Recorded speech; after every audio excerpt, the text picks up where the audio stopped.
while only one quarterback, Oklahoma's Jalen Hurts, was taken on the second day of the NFL Draft Friday. The guys who haul in passes were everywhere.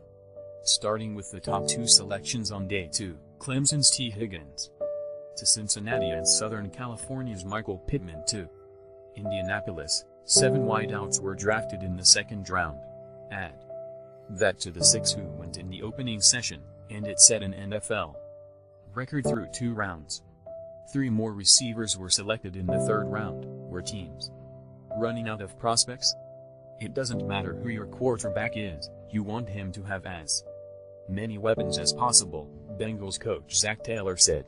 A lot of great offenses have those weapons at their disposal. Yep, the NFL these days is built on passing offenses. This draft is loaded with outstanding pass catchers. Many teams had both Higgins and Pittman rated as top 32 talent. So Cincinnati held firm atop the second round by grabbing Higgins to catch Joe Burrow's passes. The pair worked out together heading toward the draft, and Higgins idolizes Bengals star receiver A.J. Green. "I actually model my game after him," Higgins said. "Man, it's crazy. I was just talking about this to my good friend. I could end up with the Bengals and be his teammate one day. Now that this moment is here, it's surreal."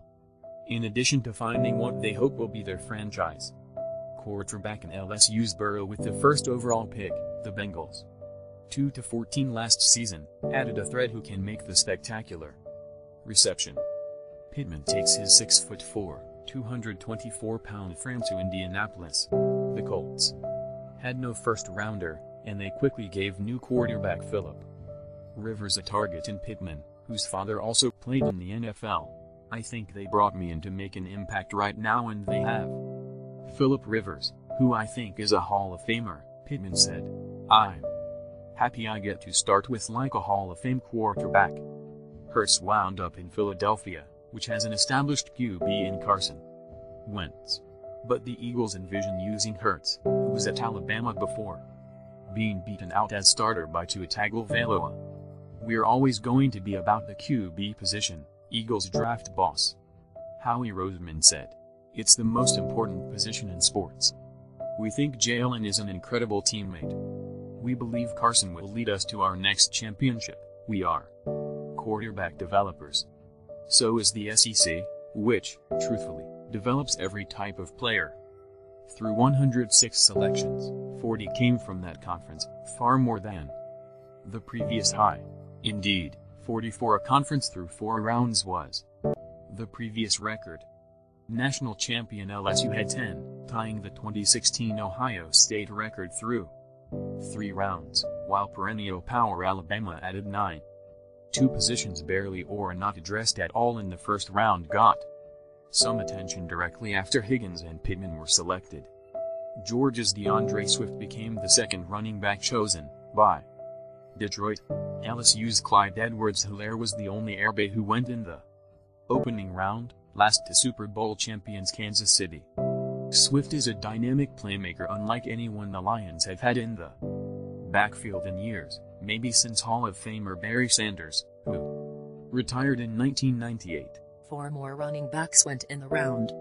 Safety was ignored on Thursday, but immediately was addressed by the Giants in round 2 with Alabama's Xavier McKinney. New York's secondary has been a sieve. He also has that ability to be a quarterback on the back end, a signal caller for the defense, Coach Joe Judge said. "He fits the mold of a smart, tough, fundamentally sound guy we are looking to build with." New England finally surfaced with the 37th overall spot after trading out of the first round. Coach Bill Belichick was nowhere in sight.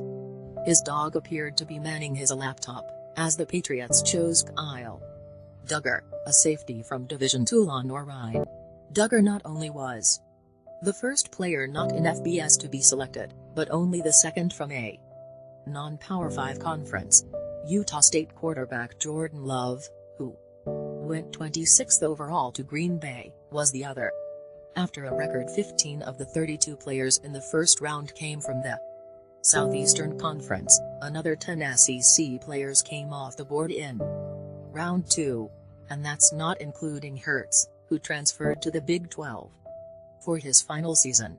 Other teams making their initial selections Friday night saw TCU defensive tackle Ross Blacklock going to Houston, Chicago adding a 10th tight end to its roster in Cole Kmet of Notre Dame, another Irish player, Chase Claypool, a Canadian, to Pittsburgh, Florida State's Cam Akers to the Rams, who had released their standout running back, Todd Gurley last month, with Gurley surfacing in Atlanta.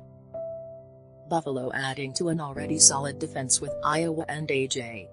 Epinesa, one of the Big Ten's outstanding